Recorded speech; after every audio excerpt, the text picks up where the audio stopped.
Itulah bang. Bang, saya lihat itu dari live Bang Ustadz itu dari apa?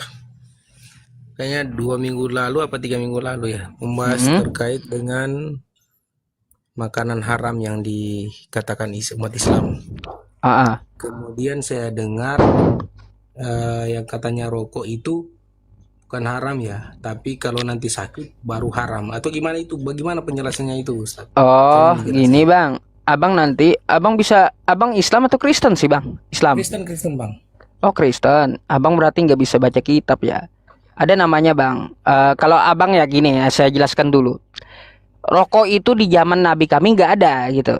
Ya, Hmm. maka tidak ada tekstualnya di Al-Quran. Tidak ada juga Nabi kami menyampaikan tentang permasalahan rokok secara teks gitu ya. Bahwa rokok Iya. itu haram atau rokok itu hukumnya begini nggak ada disampaikan Nabi kami.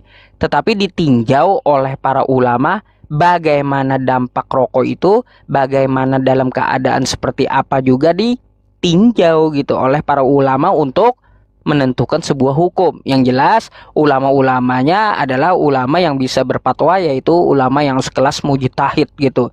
Yang paham tafsir Quran, paham dari hadis, beliau paham harus mengambil dari hadis yang mana kan, ibaratnya itu menjauhi mudarat atau yang merusak tubuh, itu kan bisa dihukumi yang kurang bagus untuk kita laksanakan kan kayak gitu. Nah, dari dalil-dalil seperti itu ya, dalil-dalil seperti itu lalu dijabarkan oleh para ulama kita karena tidak ada tekstualnya di Al-Qur'an maupun di hadis kan.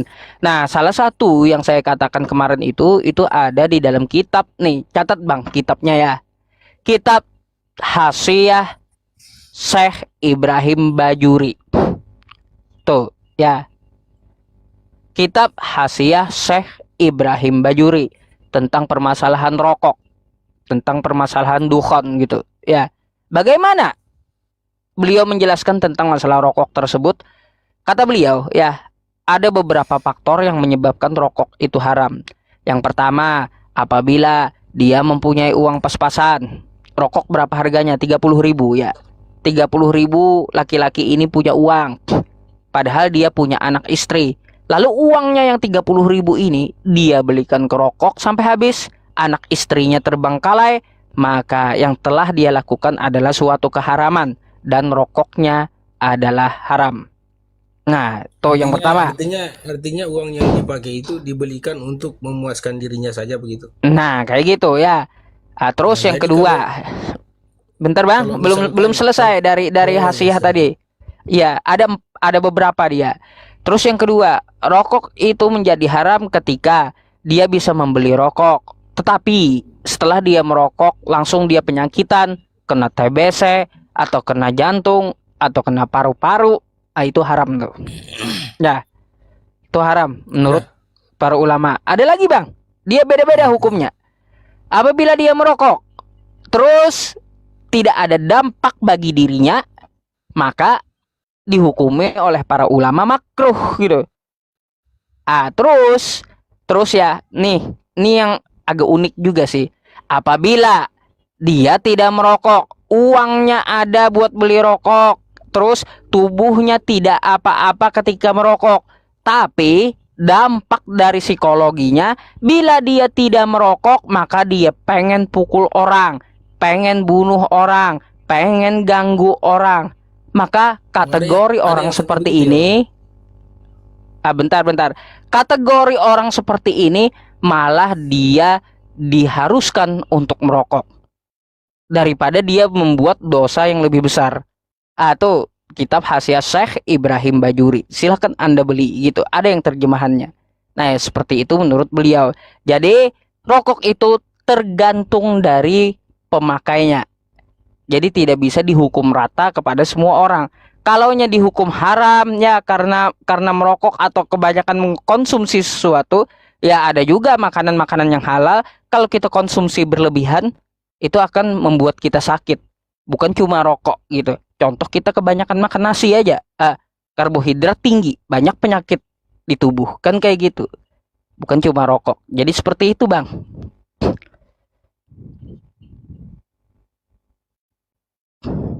Ini bukan bukan jawaban saya ya. Silakan Anda semuanya ya yang kagak sepakat pelajari tuh kitab Hasyiah Syekh Ibrahim Bajuri ya. Bukan kata saya bawakan apa yang beliau katakan di kitab beliau. Itu Bang. Bang, Abang ke-mute kah itu? Dibuka dulu mic-nya Bang. Kenapa Syukran dulu jazakallah. mute begini kan saya bisa diam sendiri, kalau disuruh diam saya diam kok, nggak usah pergi mute begitu. Jadi Iya. tidak enak nih kalau diskusinya kalau di mute begitu. Kalau disuruh diam saya pasti diam kok. Hmm. Ya, jadi kalau untuk makanan gimana Bang? Karena saya tertarik dengan judulnya Yesus pernah makan babi. Nah, itu gimana Bang? Artinya Itu pertanyaan Bang. Yesus pernah makan babi? iya. Karena Abang Maksudnya seorang Kristen, Yesus apakah gimana Bang? Yesus pernah makan babi Bang? Oh, Gitu. kalau itu saya nggak tahu ya. Tapi artinya Oh berarti abang tidak mendalami kekristenan abang gitu. bukan itu ya. Artinya saya juga kalau bicara soal makanan sih, bagi saya yang saya makan saya kenyang, saya nggak sakit ya. Itu makanan buat saya. Tapi kalaunya Iya. seperti yang tertera di Kalau kitab pertanyaan Anda, ini kan, kalau pertanyaan seperti ini kan saya bingung. Artinya kok kenapa kita bahas Yesus? Apakah kita tahu kesehariannya Yesus, sedangkan di dalam tidak menceritakan dari awal dia lahir sampai dia meninggal itu nggak sepenuhnya itu diceritakan dalam Alkitab. loh, Jadi Bang, apalagi kalau kita membahas masalah ini yang artinya bagi saya tidak terlalu penting lah kita bahas ini gitu. baik Bang, saya tanggapi ya dari narasi abang ya. Judulnya ini sangat jelas. Karena di kitab Anda sendiri, orang yang percaya dengan Yesus itu hidupnya harus sebagaimana Yesus itu hidup. Itu di kitab Anda. Jadi kalau menurut Anda Yesus itu tidak jelas, lah kitab Anda mengatakan Anda harus hidup seperti mana Yesus itu hidup. Kayak gitu. Kok bisa-bisanya abang bilang Yesus tidak jelas, Bang? Siapa yang bilang Yesus tidak jelas? Kata abang kan sepanjang hidupnya kan tidak dicatatkan Kristen secara keseluruhan kan kayak gitu. Tapi perkataan saya bukan berkata Yesus tidak jelas, tapi Terus gimana? Secara keseluruhannya belum jelas. Saya lihat ada tertuang dalam Alkitab itu dari lahir sampai dia meninggal. Pasti seperti yang banyak kali abang yang protes itu masalah umur berapa tahun itu, kenapa Yesus kemana, kemudian umur sekian tahun dia ada lagi. Nah itu kan, nah seperti itu. Jadi kalau masalah ini, pertanyaan seperti ini, Yesus pernah makan babi ya, saya juga artinya ini tema yang terlalu mengada-ada lah ini, pertanyaan seperti ini. Oh enggak Bang, kalau kita pengen melihat Yesus itu kan ada catatannya secara cuplikan di kitab Anda kan, sampai dia diangkat ke langit kan kayak gitu. Tuh ada tuh dari dia lahir sampai diangkat ke langit. Mungkin kalau jam-jamnya yang hilang, jam-jam bulan, hari, tahun-tahun yang hilang, oke, nggak usah dipermasalahkan. Tapi ketika yang ada tercatat di kitab Anda saja, pernah nggak dia mencontohkan makan babi? Enggak. Karena ada hewan yang pernah dia contohkan untuk dimakan. Apa itu? Ikan goreng. Gitu loh Bang. Enggak, Pak Ustadz, begini Pak Ustadz. Begini ya, yang maksud saya begini. Kenapa Pak Ustadz membahas masalah Yesus pernah makan babi? Karena gini, mencari tahu itu apakah begini Bang, Pak Ustadz, izin ya saya. Jadi begini, apakah ketika Yesus tidak makan babi kemudian umat Kristen makan babi, apakah dosa yang umat Kristen, yang orang Kristen itu lakukan berdosa juga Pak Ustadznya? Udah? Enggak kan? Udah. Oke, saya tanggapi ya. Ya, silakan. Oke. Tidak ada saya menanggung dosa dari Kristen, nggak ada ya. Dosa tanggung sendiri-sendiri. Kayak gitu. Kalau Kristen mau makan babi, ya maka akan kita pertanyakan gitu. Kita pertanyakan, berarti sumber Kristen ini bukan dari ajaran para nabi. Karena di kitab terdahulu, ya sebelum Kristen ini ada, babi itu diharamkan gitu. Lalu Islam datang yang belakangan, tetap juga ya. Islam bukan belakangan sih, tapi dipopulerkan di abad ke-7. Itu mengatakan babi itu tetap haram gitu loh. Makanya kalau kita membahas seperti ini, Coba Anda sadar, berarti dari mana? Siapa yang mengajarkan tentang hal ini gitu. Sedangkan di kitab Anda sendiri 1 Yohanes 2 nomor 6, orang yang percaya Yesus harus hidupnya sebagaimana Yesus itu hidup. Sekarang tiru aja bagaimana Yesus itu hidup. Ketika dia dituliskan dari Lukas tuh, dari lahir sampai dia diangkat, pernah nggak dia makan babi? Kalau dia kagak pernah makan babi, nggak perlu makan babi, Bang. Kayak gitu. Kalau dia makan ikan goreng doang, silahkan untuk makan ikan goreng gitu loh. Enggak, Pak Ustadz, ini kan lucu. Artinya yang lucu, yang saya rasa lucu ini kok itu imannya Kristen, suka-sukanya orang Kristen, mau makan itu haram atau enggak, kok ustadznya yang bingung sendiri mau cari penjelasan soal ini. Kan kalau itu enggak sesuai dengan apa yang diajarkan, kan dosanya ditanggung mereka, ditanggung Iya, terus agar apa tidak urusannya dengan ustadz? Apa urusannya? Apa urusannya dengan saya? Baik, yang pertama, saya tidak ingin saudara-saudara saya ya malah terjerumus dalam syubhat. Nanti malah ada yang Islamnya juga menghalalkan babi. Seperti Kristen. Gak mau saya kayak gitu. Sekarang mari kita bahas saja. Karena apa? Karena apa? Islam itu bukanlah hal yang abu-abu gitu. Kalau haram ya haram, kalaunya halal ya halal gitu. Jadi biar saudara saya tidak mengikuti jalan yang salah dalam menerapkan ajaran agama Islam. Karena apa? Di dalam agama Islam kan babi itu haram. Tapi kita lihat kawan-kawan Kristen, mereka makan babi. Lalu pernahkah panutan mereka itu mencontohkan makan babi gitu? Lalu dari mana dasarnya mereka makan babi tersebut? Itu kan coba kita bertanya, siapa tahu apakah di Islam salah gitu mengharamkan babi? Atau di Yahudi juga salah mengharamkan babi? Kok tiba-tiba yang sejak zaman dulu, zaman bahula gitu, zaman Nabi Musa, yang mana Nabi Musa itu membawa Bani Israel, babi itu haram. Habis itu katanya ada Kristen, boleh makan babi. Tapi konfirmasinya dari Al-Quran kita, bahwa babi itu haram. Artinya babi itu dari zaman Nabi Musa sampai hari ini haram untuk dimakan gitu loh. Lalu dari mana nih alasannya? Apakah pernah dicontohkan oleh Yesus? Itu yang kita pertanyakan. Kita apa tujuannya bertanya, Bang? Agar kita juga tahu ya, dan menghindarkan umat Islamnya dari syubhat bahwa hitam tetap hitam, haram tetap haram, putih tetap putih, halal insya Allah halal. Jadi kayak gitu. Bagus, Bang. Iya, tapi begini, Bang. Nah, saya bisa ngomong, Bang. Ya, jadi begini, Bang Ustadz. Itu kan ajarannya Islam. Semua umat Islam diajarkan untuk makanan babi itu, daging babi itu haram.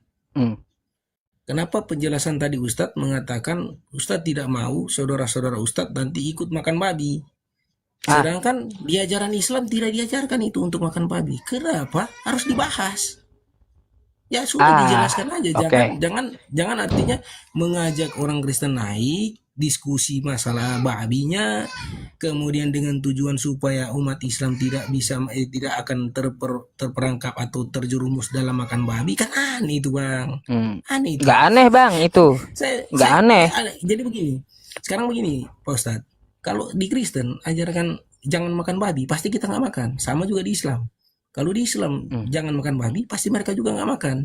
Jadi kenapa ajaran yang lain kita kait-kaitkan dengan ajaran kita? Masalah babi, gini, Bang. Jelaskan sama mereka pasti. Bang, babi itu bukan cuma ada di satu tempat, Bang. Bukan cuma di satu tempat babi itu ada. Ada di seluruh dunia gitu. Ada di seluruh dunia. Delay gak? Delay ya? Delay kayaknya. Baik. Bang, babi itu ada di seluruh dunia dan ada di 3 ajaran dari agama Semitik. Kan kayak gitu. Ada dari Abrahamaik, dari Nabi Musa, kitab Nabi Musa dan kitabnya Islam gitu. Lalu dibahas juga di Kristen. Jadi bukan cuma di kitab Anda yang ada, di kitab saya pun juga ada gitu. Kita tahu.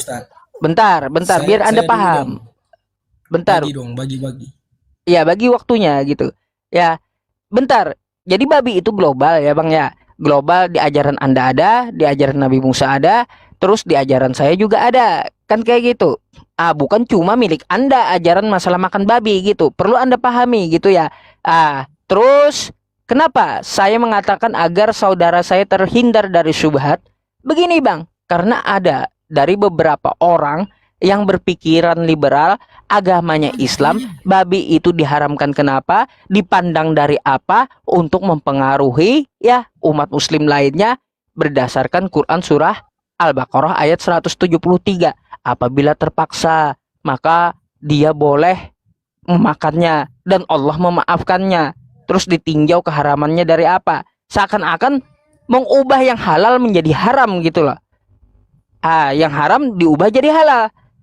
Gak bisa di umat Islam kayak gitu. Maka dari itu kita ambil aja dari Kristen. Iya.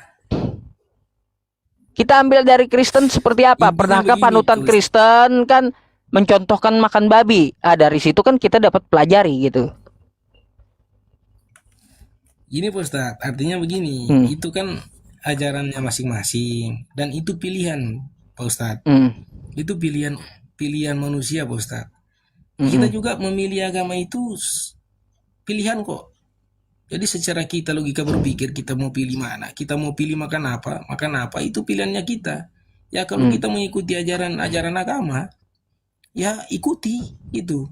Jadi ngapain kita, artinya nggak usahlah kita bahas makanan orang ya, kita bahas memperkuat aja imannya kita sesama kita. Kalau kita mau bahas makanan orang itu jadi perselisihan Pak Ustadz. Oke, udah Kita mau bahas bisa makanan ditanggapi. orang, apa untungnya buat kita?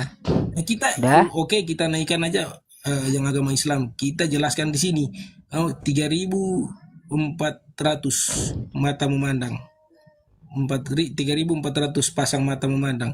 Jelaskan semua itu kepada mereka.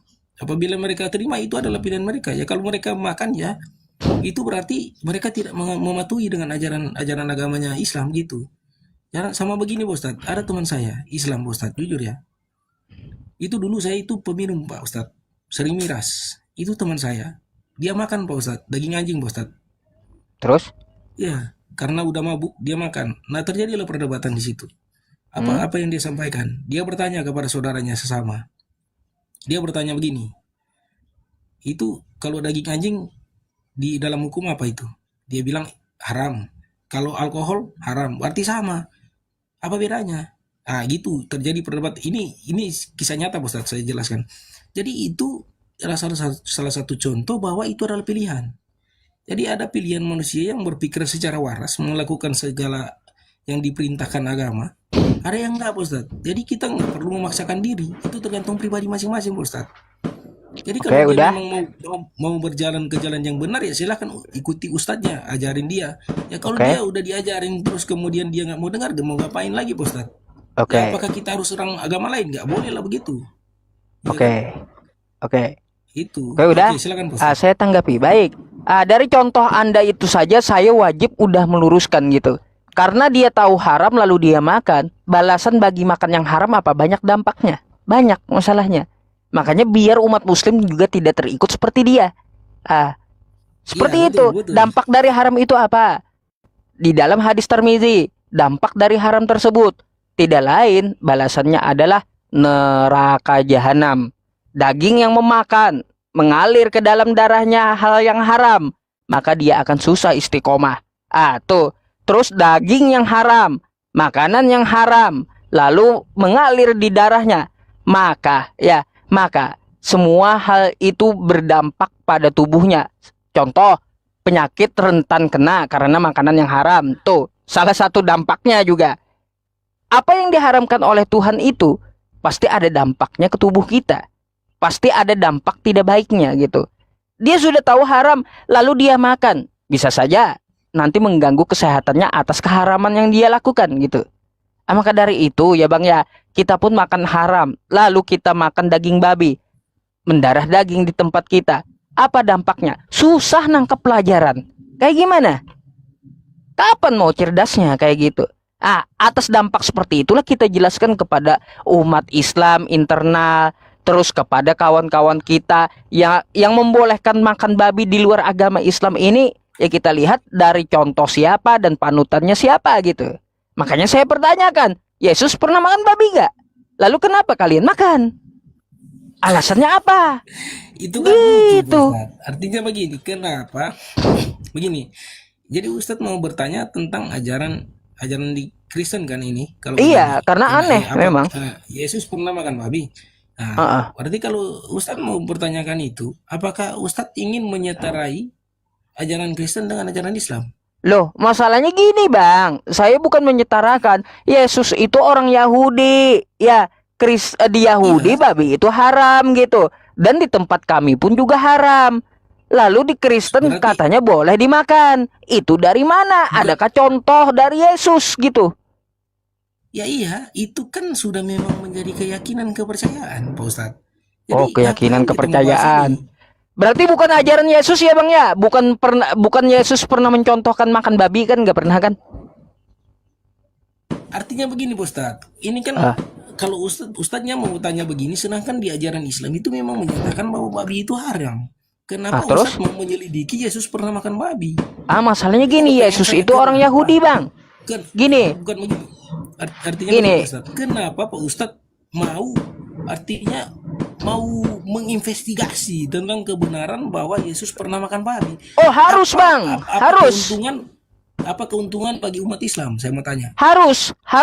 Karena di ajaran Islam babi itu haram, di ajaran Yahudi babi itu haram, Yesus itu orang Yahudi. Ya, dia juga mengharamkan babi. Makanya saya tanya, jika Anda mengatakan boleh makan babi, dari panutan Anda Yesus yang Yahudi tadi, yang sama dengan ajarannya dengan ajaran Islam, pernahkah mencontohkan makan babi? Silakan. Oke. Jadi terkait dengan hal ini, jadi konsekuensi yang Ustadz ajarkan, Ustadz katakan tadi bahwa Yahudi mengharamkan itu, Yesus pun mengharamkan itu babi, ya. Jadi terkait dengan konsekuensi itu, berarti kan dosa kan? Berarti dosa kan? Ya dosa. Nah, itu ditanggung siapa, Ustadz? Hah? Ditanggung siapa? Oh, ditanggung oleh yang melakukannya. Ya udah. Oh, berarti Anda nggak percaya ajaran Kristen? Dosa ditanggung Yesus itu nggak percaya gitu? Artinya begini, kalau bicara dosa ditanggung Yesus, itu maksudnya begini, Pak Ustadz. Yang pemahaman saya terkait dengan Yesus itu Pak Ustadz, dia itu ada menjadi manusia, dia turun menjadi manusia, dia hadir menjadi manusia untuk mengajarkan saya tahu itu doktrin dari Kristen, saya tahu, nggak usah cerita Anda tentang masalah itu, saya juga tahu gitu. Yang saya tanyakan kepada Anda pribadi Anda, ya. Kata saya kan dosa. Kata Anda bertanya kepada saya, yang dosa siapa? Ya orang yang melakukan yang haram. Baik. Sekarang saya tanya balik kepada Anda, apakah Anda benarkan orang yang melakukan yang haram yang dosa yang melakukan? Begini, Pak Ustadz, yang memang salah gimana lagi? Artinya ya artinya ya kita kalau berbicara penebusan dosa, mungkin di zaman itu manusia belum mengenal dengan apa yang dikehendaki Tuhan. Bukan itu, Bang, bukan. Jadi kalau yang saya tanyakan ya kepada Abang, kata Abang yang makan babi, kalau babi itu haram, maka yang tanggung dosa adalah pemakannya. Saya sepakat kan kayak gitu. Abang sepakat. Yang melakukan dosa ya seperti makan babi, maka pemakan babi itu yang menanggung dosanya. Anda sepakat? Iya, sepakat. Oh, berarti Anda tidak percaya lagi dengan ajaran Kristen Yesus menebus dosa? Itu penebusan dosa bukan saat ini berlakunya. Loh, itu zaman katanya dosa tanggung sendiri, lalu ditebus. Yang mana yang betul, Bang? Itu masing-masing orang berbeda cara pemahamannya. Bukan, ini dari ajaran Anda, pelin-pelan masalahnya pula. Enggak, begini Pak Ustadz. Saya itu beragama, hal yang buruk saya nggak ikut. Hal yang benar saya ikut. Terus? Jadi kalau terlalu dramatis, artinya terlalu mendalam, sehingga kita harus menjelekan orang lain, memojokkan orang lain, saya nggak ikut, Pak Ustadz. Gini. Apapun konsekuensinya. Agama itu bukan dinilai. Gini. Agama itu bukan dinilai dari pengikutnya. Bukan dari kelakuan pengikutnya. Agama itu bukan dinilai dari situ, tapi dari ajarannya. Ajaran itu, Pak Ustadz, sejak dulu banyak penerjemahan. Bukan masalah terjemah lagi, Bang. Jangan. Ya. Enggak. Bukan. Semua begitu karena zaman dahulu itu Pak Ustadz itu ajaran dari Alkitab itu tidak berbahasa Indonesia Pak Ustadz. Ya Jadi tahu saya, perlu tahu, diterjemahkan itu Pak Ustadz. Jadi tidak semuanya tahu. itu yang diceritakan itu memang benar-benar sesuai dengan teks aslinya, dengan ajaran dari masa lalunya. Enggak, saya enggak, karena ada hal-hal yang Nggak yakin juga dengan kitab Anda selaras gitu. dengan tunggu Pak Ustadz. Karena tidak selaras dengan secara logika kemanusiaan saya. Gitu. Berarti Anda Jadi, Anda nggak yakin dengan kitab Kristen yang terjemahan sekarang gitu? apa? Berarti Anda nggak yakin Gini. dengan kitab Kristen yang diterjemahkan di Indonesia sekarang? Saya yakin. Lah, Yakin terus? dengan nubuatan-nubuatan yang telah tertulis, tapi ada beberapa ayat yang diceritakan oleh seorang nabi dan seorang rasul yang kemudian dipelintir-pelintir yang terkesan tidak masuk dalam logika kemanusiaan saya, logika akal sehat saya. Dipelintir Jadi artinya rasul. begini Pak Ustaz, saya itu mendalami agama, saya hanya melihat dari sisi baiknya, ajaran baiknya. Kalau itu ada pertentangan atau ada istilah kontroversi dalam kehidupan saya bersosial atau dalam kehidupan saya bermasyarakat, saya nggak ikut. Itu prinsip saya hidup seperti itu. Masalah makan atau apapun yang saya makan, yang penting saya bisa makan, saya bisa kenyang, berarti itu adalah berkah dari Tuhan. Oke. Rezeki dari Tuhan. Karena apapun yang saya makan itu atas izin Tuhan, Pak Ustadz. Jadi rezeki maut itu ada di tangan Tuhan, Pak Ustadz. Jadi apapun yang saya temukan, saya bisa makan saat ini, hari ini saya bisa makan. Apapun yang saya makan, super mie kek, mau makan nasi kek, mau makan ikan kek, mau makan babi kek, mau makan sapi kek, atau mau makan kambing, itu semua atas izin Tuhan, Pak Ustadz. Oh, atas izin Tuhan, tapi Tuhan baik. itu mengerti, Bentar dulu. Atas izin Tuhan berarti Tuhan mengizinkan Anda untuk makan babi atau makanan yang lainnya. Baik, berarti yang namanya Tuhan pasti ada juga membuat sebuah aturan. Yang mana boleh, yang mana tidak. Kan seperti itu. Ya, baik. Terus. Sekarang kata Tuhan di kitab Anda, babi haram. Lalu kenapa Anda makan? Anda ini ikut siapa? Katanya ikut yang baik. Begini, makanya saya bilang dari tadi, beragama itu bukan dinilai dari penganutnya baik atau jahat, bukan dari situ menilai agama, tetapi dari ajarannya.